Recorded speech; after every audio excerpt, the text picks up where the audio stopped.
talk about housing.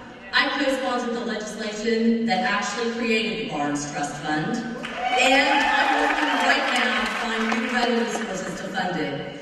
We have to fund, build, retain, and preserve our affordable housing stock. It's not an option, we have to do it. We also have to use all of the tools that we can to make sure that we are using inclusionary zoning, incentives, and a centralized office for housing. And we have to work with what other cities do well, like Austin and Minneapolis. Let's talk about economic equity and jobs. I worked with organized labor to pass legislation that makes public contracts more transparent and accountable. We get to see who is getting those jobs and who's creating them. In order to raise the income of our lowest paid metro workers, I sponsored and passed a living wage bill that is the only one the city's ever seen. Mayor's job, but the greatest economic investment we're going to make isn't going to be in a corporation or a big public project. It's going to be in our people and in our neighborhoods.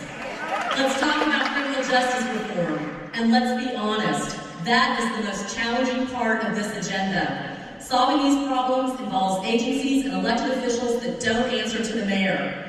But we have to stop criminalizing people for being young and black and brown and poor and mentally ill.